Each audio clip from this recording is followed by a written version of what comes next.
Hello दोस्तों। R K लर्नस्पेंड में एक बार फिर से आपका बहुत बहुत स्वागत है। मेरा नाम है राहुल राज और जो सीरीज में आपकी बिजनेस स्टडी की लाया था जो कि हिंदी मीडियम में है, 12वीं कक्षा वालों के लिए है और सीबीएसई का सिलेबस है। और यह वो बुक है जिससे मैं आपको पढ़ाता हूँ, जिसके राइटर आर के सिंगला हैं। तो उसी सीरीज में आपके चैप्टर फर्स्ट की एक्सरसाइज 1.3 के साथ मैं हाजिर हूँ। तो अगर आपने इससे पहले की एक्सरसाइज की वीडियो नहीं देखी है तो उसका लिंक आपको डिस्क्रिप्शन में मिलेगा, वहां से आप जाकर देख सकते हैं। और अगर आप नोट्स डाउनलोड करना चाहते हैं, लेना चाहते हैं, तो उसका लिंक भी मैं आपको डिस्क्रिप्शन में दे दूंगा, वहां से जाकर आप उनको डाउनलोड कर सकते हैं, पढ़ सकते हैं। ठीक है, तो चलिए इस एक्सरसाइज को बिना देर किए स्टार्ट करते हैं। तो आज की इस एक्सरसाइज 1.3 में हम प्रबंध के स्तर और कार्यों के बारे में जानने वाले हैं। ठीक है, जानेंगे कि प्रबंध के स्तर कौन कौन से होते हैं और प्रबंध के कार्य कौन कौन से होते हैं। ठीक है, तो सबसे पहले प्रबंध के स्तरों को जान लेते हैं। तो प्रबंध के 3 स्तर होते हैं। ठीक है, पहला है उच्च स्तरीय प्रबंध, उसके बाद आता है मध्य स्तरीय प्रबंध और उसके बाद आता है निम्न स्तरीय प्रबंध। ठीक है, तो एक एक करके हम विस्तार पूर्वक इनको समझ लेते हैं कि ये क्या होते हैं और इनके क्या कार्य होते हैं। तो उच्च स्तरीय प्रबंध, उच्च स्तरीय प्रबंध में संचालक मंडल, मुख्य कार्यकारी अधिकारी आदि को सम्मिलित किया जाता है, जिनको अनेक नामों से जाना जाता है, जैसे कि प्रबंध संचालक, मुख्य प्रबंधक, चेयरमैन आदि। ठीक है, जो उच्च स्तरीय प्रबंध होता है इसमें संचालक मंडल, मुख्य कार्यकारी अधिकारियों को शामिल किया जाता है, जिनको हम प्रबंध संचालक, मुख्य प्रबंधक और चेयरमैन के नामों से जानते हैं। ठीक है, अब देख लेते हैं कि उच्च स्तरीय प्रबंध के कार्य क्या क्या है। ठीक है, क्या क्या काम करता है ये। तो सबसे पहला कार्य है इसका उद्देश्य निर्धारित करना। जो उच्च स्तरीय प्रबंध होता है वो उद्देश्य निर्धारित करता है कि किसी भी संगठन का जो भी कंपनी है उसका उद्देश्य क्या होगा। उच्च स्तरीय प्रबंधक संस्था के उद्देश्यों का निर्धारण करते हैं, जैसे कंपनी को आगामी वर्ष में 1000 करोड़ के पार ले जाना। ठीक है, जैसे कि उच्च स्तरीय प्रबंध ने ये उद्देश्य निर्धारित कर दिया कि हमने शुरुआती वर्ष में ही कंपनी को 1000 करोड़ के पार ले जाना है।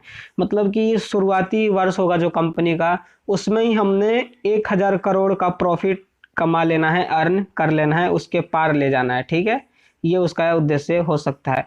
दूसरा उद्देश्य ये हो सकता है कि वो शुरुआती वर्ष में ही ज्यादा से ज्यादा सेल करेगा। ठीक है, तो ऐसे ही करके बहुत सारे उद्देश्य होते हैं जो कि उच्च स्तरीय प्रबंध में निर्धारित कर दिए जाते हैं।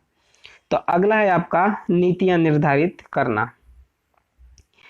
इसी स्तर पर उद्देश्य प्राप्ति हेतु नीतियों का निर्धारण किया जाता है, जैसे कंपनी की बिक्री नीति। ठीक है, सबसे पहले उद्देश्य निर्धारित करता है, उसके बाद नीति निर्धारित करता है। ठीक है, उद्देश्य को प्राप्त करने के लिए नीतियों को निर्धारित किया जाता है। नीतियां मतलब जैसे कि कंपनी की बिक्री नीति। ठीक है, बिक्री नीति हो गई, जैसे बिक्री नीति में ये हो सकता है कि कंपनी उधार बिक्री नहीं करेगी। ठीक है, उनको खाली कैश सेल करना है, तो ये उनकी एक नीति हो गई। ठीक है, तो इस प्रकार से बहुत सारी नीतियां होती है जिनका निर्धारण उच्च स्तरीय प्रबंधक करते हैं। अगला है क्रियाएं निर्धारित करना। ठीक है, उद्देश्य प्राप्ति हेतु की जाने वाली विभिन्न क्रियाओं का निर्धारण किया जाता है, जैसे क्रय विक्रय, उत्पादन, विज्ञापन आदि।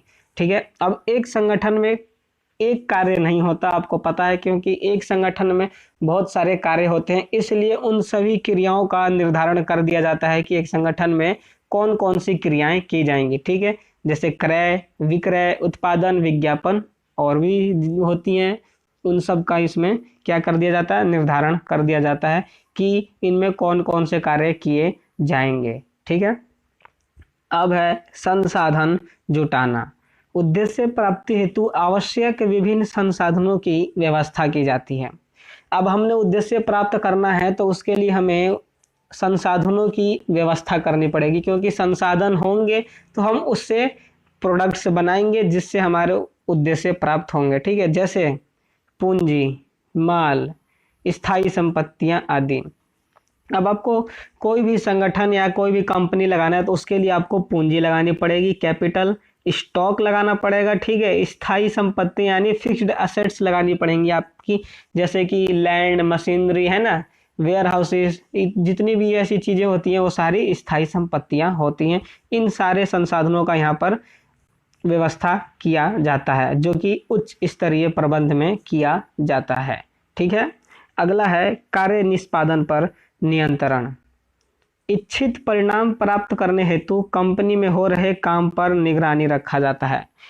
अब यहाँ तक के सारे कार्य उसने कर दिए, उद्देश्य निर्धारित कर दिया, नीतियां निर्धारित कर दी, क्रियाएं भी निर्धारित कर दी, संसाधन भी जुटा दिए।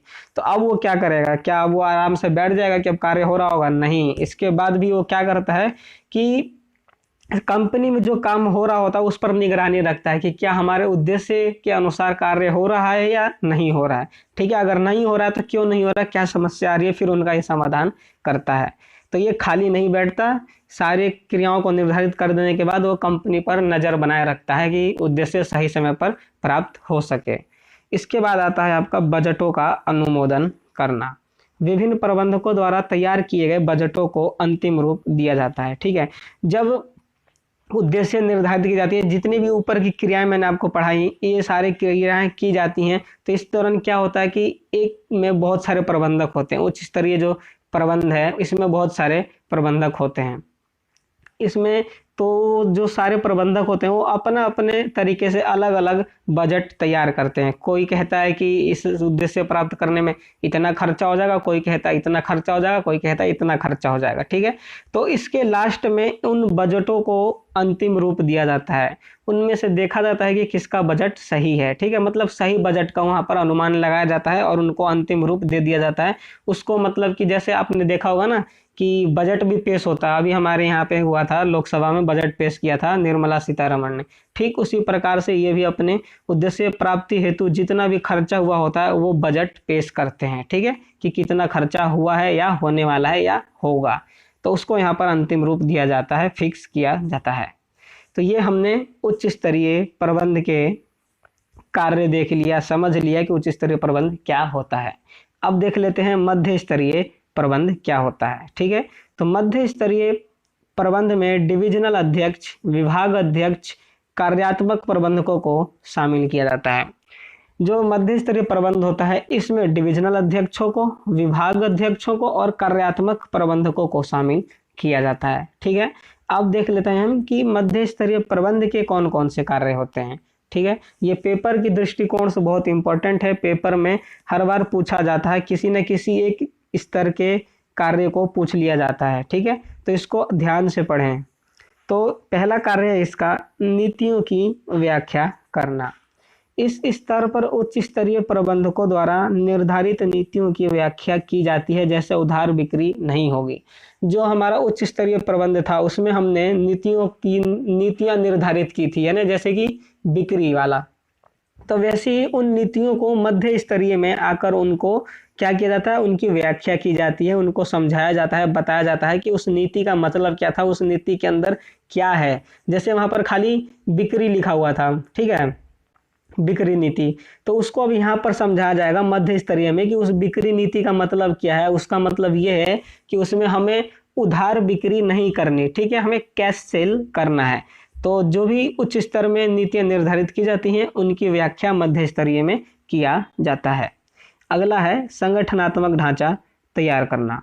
मध्य स्तर का प्रत्येक प्रबंधक कंपनी के उद्देश्यों के संदर्भ में अपने अपने विभागों का ढांचा तैयार करता है। इसका मतलब ये है कि जो मैंने भी आपको पीछे बताया कि एक संगठन में बहुत सारी क्रियाएं होती हैं, जैसे क्रय विक्रय, ठीक है, उत्पादन, विपणन, विज्ञापन, तो ठीक उसी प्रकार उनके विभाग स्थापित कर दिए। जैसे क्रय है तो क्रय विभाग हो गया, विक्रय है तो विक्रय विभाग हो गया, ठीक है, उत्पादन है तो उत्पादन विभाग हो गया, ठीक है, और विज्ञापन है तो विज्ञापन विभाग अलग हो गया। इन सब के अलग अलग विभाग स्थापित कर दिए जाते हैं। और फिर जब इन विभागों के जो प्रबंधक होते हैं वो अपने अपने विभाग का ढांचा तैयार करते हैं। कैसे? जैसे कि क्रय विभाग का जो प्रबंधक होगा वो यह निश्चित करेगा कि उसको क्रय कहाँ कहाँ से करना है, ठीक है। जैसे कि उसको क्रय करना है तो वो निश्चित कर देगा कि इतनी मात्रा में क्रय हमें दिल्ली से करना है, इतनी मात्रा में क्रय हमने यहाँ यूपी से करना है। तो इस तरीके से वो अपना ढांचा तैयार कर लेगा क्रय विभाग वाला। ठीक इसी प्रकार विक्रय विभाग वाला भी तैयार करेगा कि उसको सेल कहाँ कहाँ पर करनी है, बेचना कहाँ कहाँ पर है। जैसे कि वो कह रहा है कि दिल्ली में हमें 4 जगह पे बेचने हैं, ठीक है, माल को, वैसे ही यूपी में 2 जगह पे बेचना है। तो इस प्रकार से करके वो अपना अपना ढांचा तैयार कर लेते हैं, ठीक है। तो अगला है कर्मचारियों की नियुक्ति करना। प्रत्येक विभागीय प्रबंधक अपने विभाग की जिम्मेदारी को पूरा करने के लिए वांछित कर्मचारियों की नियुक्ति करता है। जो प्रत्येक विभाग के प्रबंधक होते हैं वो अपने विभाग की जिम्मेदारी को पूरा करने के लिए, उद्देश्यों को प्राप्त करने के लिए वांछित कर्मचारियों की जब भी आवश्यकता पड़ती है तो वो उन कर्मचारियों की नियुक्ति कर लेते हैं, जिससे कि उद्देश्य प्राप्ति में कोई भी रुकावट ना आए और कार्य निरंतर चलता रहे। ठीक है। अगला है निर्देश जारी करना। विभागीय प्रबंधक अधीनस्थों को बताते हैं कि उन्हें क्या करना है और कैसे करना है। ठीक है। और संसाधन उपलब्ध कराते हैं ताकि काम में कोई रुकावट ना आए। अब जो मध्य स्तरीय प्रबंधक होते हैं उसमें जो विभागीय प्रबंधक होते हैं, जैसे क्रय विभाग, विक्रय विभाग, तो उनके जो प्रबंधक होते हैं वो अपने अधीनस्थों को बता देते हैं पहले ही कि उनको क्या काम करना है, कैसे करना है। ठीक है। और इसके लिए वो संसाधन भी उपलब्ध करा देते हैं ताकि काम में कोई रुकावट ना आए और उद्देश्य को हम समय अनुसार प्राप्त कर सकें, कोई भी कठिनाई उनमें ना आए। ठीक है। तो आगे चलते हैं। अगला है आपका कर्मचारियों को अभिप्रेरित करना। मध्य स्तरीय प्रबंधक अधीनस्थों को विभिन्न तरीकों से प्रेरित करते हैं ताकि कंपनी के उद्देश्यों को प्राप्त करने के लिए पूरी क्षमता से काम करें। अब जो मध्य स्तरीय प्रबंधक होते हैं वो क्या करते हैं कि अपने अधीनस्थों को विभिन्न तरीकों से प्रेरित करते हैं। विभिन्न यहाँ पर प्रेरित करने के या अभिप्रेरित करने के दो तरीके होते हैं। ठीक है। एक होता है मौद्रिक और एक होता है अमौद्रिक, जो कि आपका आगे चल के चैप्टर में आएगा। ठीक है। तो उन तरीकों से ये इनको अभिप्रेरित करते हैं। ठीक है। और भी हैं अभिप्रेरित करने के तरीके, जैसे पदोन्नति हो गया। ठीक है। ऐसी करके और भी हैं जो मैं आपको आगे चैप्टर आएंगे इनके ऊपर प्रेरित करने के जो तरीके हैं वो आगे चैप्टर आएगा, उसमें मैं आपको समझाऊंगा अच्छे से। तो उन तरीकों से ये अपने अधीनस्थों को प्रेरित करते हैं ताकि वो कंपनी के उद्देश्यों को प्राप्त करने के लिए जो उनके अधीनस्थ हैं वो अपनी पूरी क्षमता से कार्य करें, जिससे कि समय अनुसार हमारा उद्देश्य प्राप्त हो जाए, कोई भी उसमें कठिनाई उत्पन्न ना हो। अगला है आपका समन्वय स्थापित करना, जो कि बहुत इंपॉर्टेंट होता है। कंपनी के उद्देश्यों की प्राप्ति के लिए विभिन्न विभागों में समन्वय होना आवश्यक है, जो मध्य स्तरीय प्रबंधकों द्वारा किया जाता है। ठीक है। अगर कंपनी का आप उद्देश्य प्राप्त करना चाहते हैं तो उसके लिए जो विभिन्न विभाग होते हैं उनमें समन्वय स्थापित करना जरूरी है। क्यों जरूरी है? जैसे मान लीजिए एक कंपनी है जिसमें 4 विभाग है, क्रय, विक्रय, उत्पादन और विपणन। ठीक है। अब इन चारों में अगर समन्वय स्थापित नहीं होगा तो क्या होगा?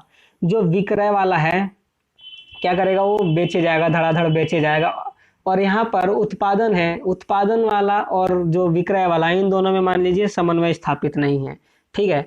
तो विक्रय वाला क्या कर रहा है कि बेचे जा रहा है, ग्राहक को बुलाया जा रहा है। तो क्या हुआ कि एक बार ऐसा हुआ कि विक्रय वाले ने ग्राहक को बेचने के लिए बुला लिया दुकान पर, कस्टमर आ गया। और जब वो उत्पादन वाले के पास आया प्रोडक्ट लेने के लिए, तो वहाँ पर क्या हुआ कि वहाँ पर प्रोडक्ट रेडी नहीं था, अभी उत्पादन हुआ ही नहीं था। तो क्या हुआ यहाँ पर? अगर इन दोनों में समन्वय होता तो उत्पादन वाला पहले ही उसको बता देता कि अभी स्टॉक नहीं है, उत्पादन नहीं हुआ है, तो अभी बिक्री रोक दिया जाए, अभी ना किया जाए।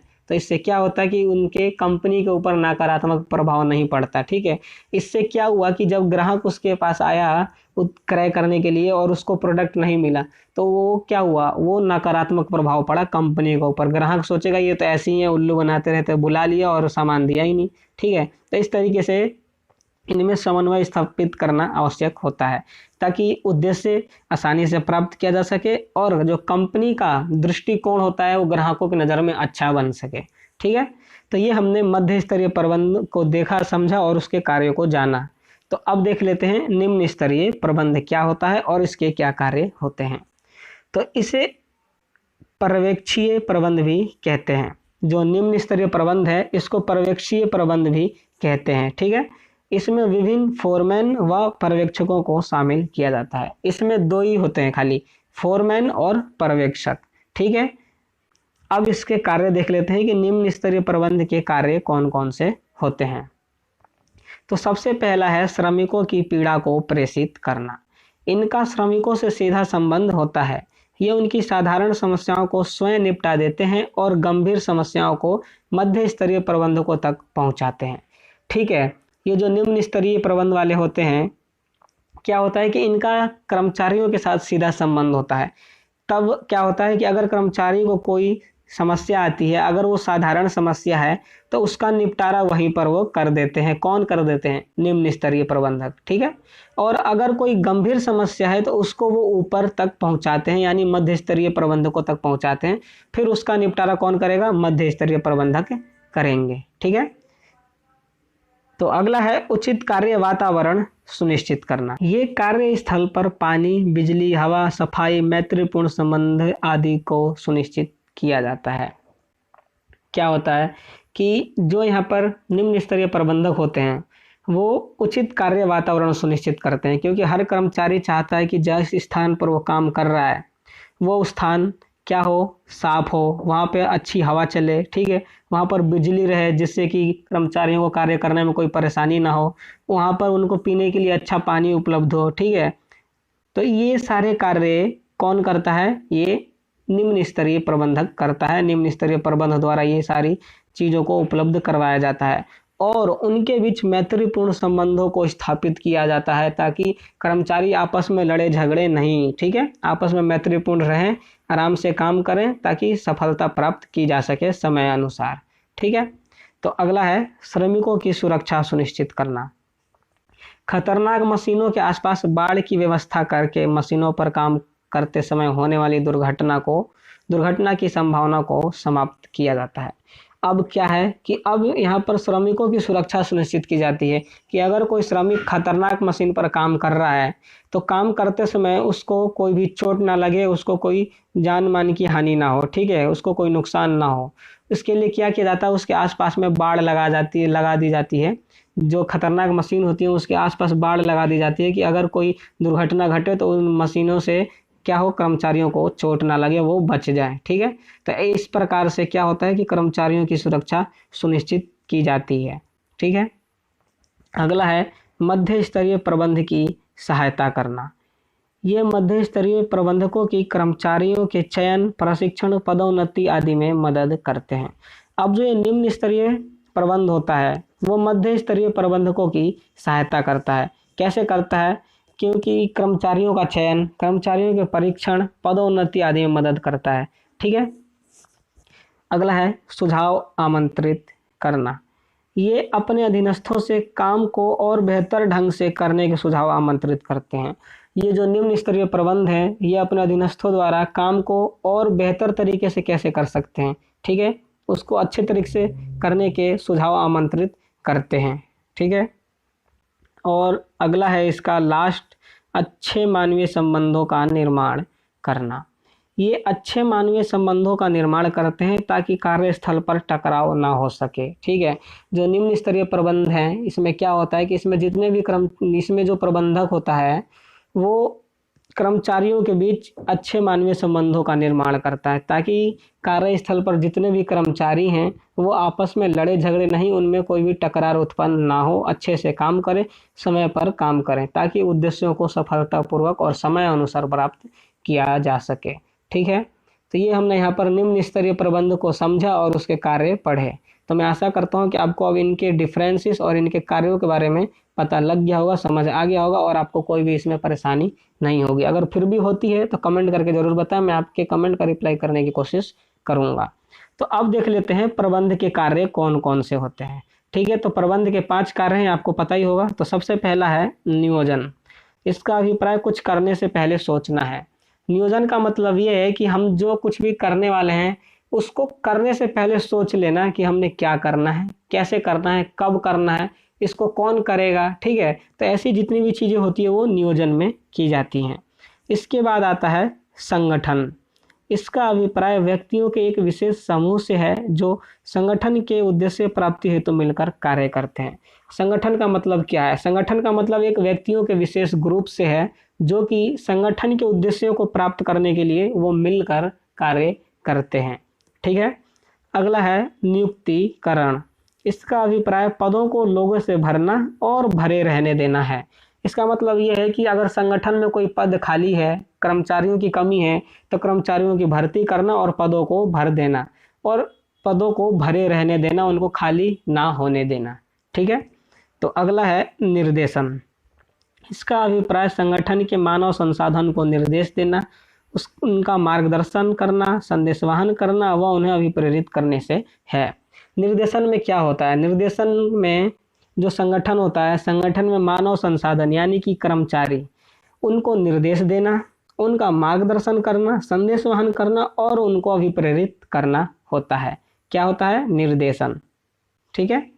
अगला है नियंत्रण। इसका अभिप्राय वास्तविक परिणामों को इच्छित परिणामों के नज़दीक लाना है। नियंत्रण में क्या किया जाता है? हमने नियोजन कर लिया, संगठन कर लिया, नियुक्तिकरण कर लिया, निर्देशन कर लिया, लास्ट में आता है नियंत्रण। नियंत्रण का मतलब जो वास्तविक परिणाम है हमारे, मतलब जो अभी चल रहा है हमारा, उसको हमारा जो उद्देश्य है यानी इच्छित परिणाम है उससे उसके नज़दीक लाना। ठीक है। मतलब जो काम अभी कर रहे हैं उसको अंत के पास ले जाना। हमारा उद्देश्य जो अंतिम लक्ष्य होता है उसके समीप लाना, उसके पास लाना। ठीक है। वो कौन करता है? वो नियंत्रण करता है। ठीक है। तो ये प्रबंध के 5 कार्य हैं जिनके ऊपर आगे चल के एक एक चैप्टर आने वाले हैं, उनमें आपको ये और अच्छे से समझ में आएगा। तो अभी आपको अगर समझ में नहीं भी आया तो कोई बात नहीं, इनके जो ये परिभाषाएं हैं छोटी छोटी, इनको समझ लें और याद कर लें। आगे चल के इनको ऊपर एक एक करके चैप्टर आएंगे अलग से, तो उनमें हम इनको और अच्छे से समझेंगे। ठीक है। इनको याद करने का आप तरीका भी समझ लीजिए, क्योंकि 5 कार्य हैं तो इनको कैसे याद रखें हम, कि ताकि कभी हम भूलें ना। ठीक है। तो इसका एक क्या है कि आपको मैं इसका एक ट्रिक बताता हूँ कि प्रबंध के कार्यों को कैसे याद कर सकते हैं और कभी नहीं भूलेंगे उस तरीके से। ठीक है। ऐसे कर सकते हैं। जैसे ट्रिक क्या है? नियोजन। नियोजन को इंग्लिश में कहते हैं प्लानिंग, यानी कि पहला वर्ड पी। संगठन को इंग्लिश में कहते हैं ऑर्गेनाइजिंग, यानी कि ओ। ठीक है। नियुक्तिकरण यानी कि स्टाफिंग, एस। ठीक है। निर्देशन का मतलब होता है इंग्लिश में डायरेक्टिंग, डायरेक्टिंग का डी। और कंट्रोलिंग यानी नियंत्रण, नियंत्रण का सी। इन सभी के इंग्लिश वर्ड्स का पहला पहला अक्षर, इन सबको अगर जोड़ दें तो क्या बनेगा? ये पोस्टडैक, POSDC, पोस्टडैक इसे हम कह सकते हैं। ठीक है। तो इस आप पोस्टडैक को अगर याद रख सकते हैं तो आपको प्रबंध के सारे कार्य याद हो जाएंगे। ठीक है। मैंने भी जब मैं पढ़ रहा था तो मैंने भी इसी ट्रिक को अपनाया था और इसी ट्रिक के जरिए मुझे पूरे प्रबंध के कार्य याद थे और अभी तक याद है। इसी वजह से मैं आपको भी ये ट्रिक बता रहा हूँ ताकि आपको याद करने में आसानी हो और कभी भी ना भूलें। ठीक है। तो आप इस ट्रिक से ही प्रबंध के सारे कार्यों को याद रख सकते हैं। ठीक है। तो ये आपकी एक्सरसाइज यहीं पर समाप्त हो गई। मैं आशा करता हूँ कि आपको अच्छे से समझ में आई होगी और कोई भी परेशानी या दिक्कत नहीं होगी। अगर है तो उसको कमेंट करके बताइए, मैं उसको सॉल्व करने की कोशिश करूँगा। तो अगर आप हमारे चैनल से जुड़े रहना चाहते हैं तो हमारे चैनल को सब्सक्राइब कर लें, बेल आइकन को प्रेस कर लें ताकि जब भी मैं वीडियो को अपलोड किया करूँ तो उसका नोटिफिकेशन आप तक पहुँच सके। कमेंट करके बताइए वीडियो कैसी लगी, समझ में आ रही है, नहीं आ रही, क्या प्रॉब्लम आ रही है, ताकि मैं उनका सॉल्यूशन दे सकूं। अपने दोस्तों के साथ शेयर करना ना भूलें, क्योंकि अगर वो भी हिंदी में पढ़ना चाहते हैं तो वो तभी पढ़ पाएंगे जब आप उनके साथ शेयर करेंगे। ठीक है। और लास्ट में एक लाइक ज़रूर कर देना, वीडियो अच्छी लगी हो, समझ में आई हो तो आज की वीडियो में बस इतना ही। मैं आपके साथ दोबारा से हाजिर रहूँगा आपकी अगली एक्सरसाइज के साथ अगली वीडियो में। तब तक के लिए गुड बाय।